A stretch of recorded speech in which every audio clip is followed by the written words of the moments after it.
Jadi kalau pantunnya apa tadi, pisang emas dibawa berlayar, istana cemas karena tak pernah belajar. Oh, ya.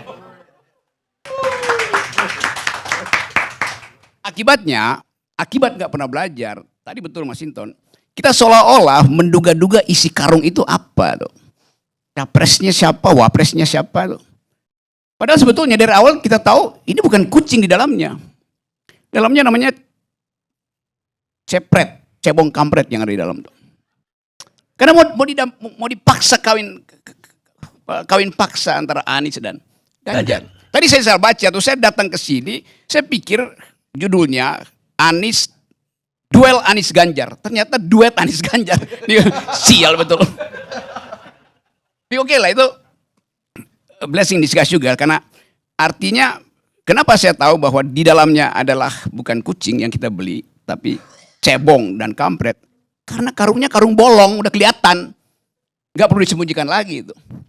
Jadi coba bayangkan misalnya, capek-capek lembaga survei untuk memantau setiap hari detak jantung politik kita. Tiba-tiba besok AHY ketemu Puan misalnya, berantakan surveimu. Tiba-tiba besok ditetapkan bahwa menterinya Willy ini tersangka. Kan mau dipanggil. Udah dipanggil. Menteri Kominfo. Berantakan. Tukar tambah lagi, ulang itu. Jadi kalau kita tanya, margin of error itu akan dihalangi oleh margin of terror. Itu. Jadi ngapain sebetulnya? Oke, saya balik pada soal yang lebih fundamental ya. Harusnya didorong Anies dan Ganjar bersaing. Dia aja berdua. Karena kita mau melakukan penyederhanaan politik. Jelas Anies itu mau ucapin dengan definisi apa? Anies itu kadrun.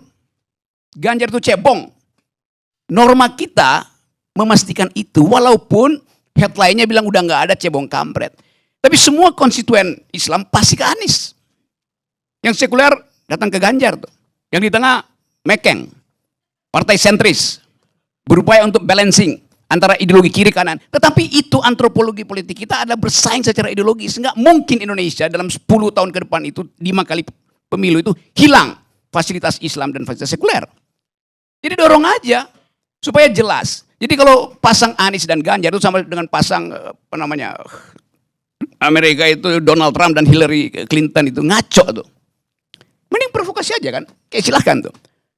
Itu poin dasarnya ada di situ tuh. Nah ini yang menyebabkan kita nggak tahu apa sebetulnya keinginan Pak Jokowi itu. Tiba-tiba ngasih ide si ini bisa jadi. Padahal sebetulnya apa namanya tuh, endorsement powernya itu tinggal 7%.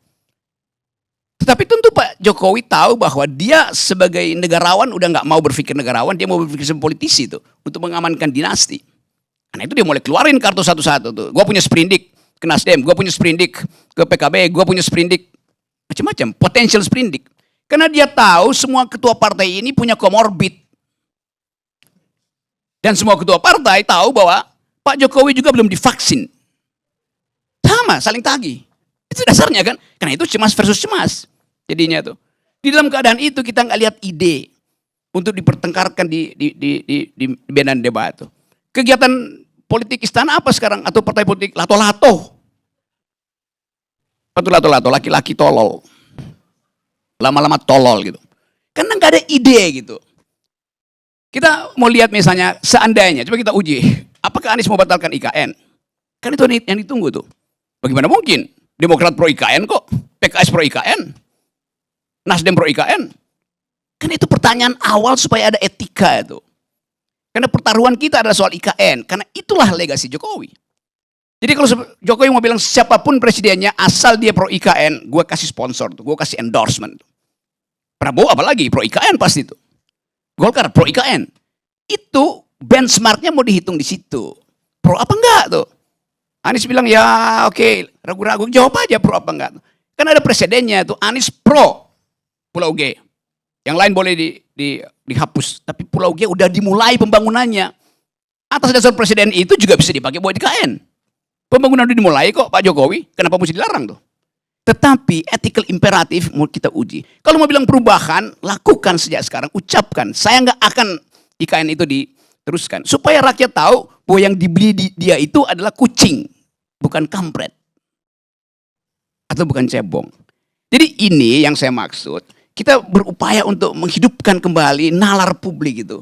The use of public reason atau public use of reason. Nggak ada public use of reason itu. Yang ada kesakusuk beginian tuh. Yang setiap hari berubah kan. Jadi saya tidak cemas, bahkan saya berbahagia kalau terjadi kekerasan politik, pertarungan politik, kejahatan politik, biarin aja. Supaya ini betul-betul hilang nih bagian-bagian dungu dari transaksi politik kita. Tetapi pada saat yang sama saya cemas, ini ada Noel, Willy, Hers, Masinton, semua adalah player ketika 98. Tetapi nggak bisa kasih batas. Bilang bahwa kami punya hak sejarah, kami mau susun ulang demokrasi Indonesia berdasarkan semangat di 98 tuh. Tapi kalian kan jadi antek doang dari senior-senior kalian kan? Ngapain coba? Ide apa yang ini kalian tunjukkan di situ tuh? Nah, ini saya mau tegur sekeras-kerasnya teman-teman ini. Karena nanti kalau kita lupa apa yang disebut the very ideas of democracy, itu kita akan dipakai sebagai alat untuk tukar tambah tuh. Jadi sekali lagi, ujian terakhir. Kalau pemilu tidak mungkin dilangsungkan dengan segala macam alasan tuh.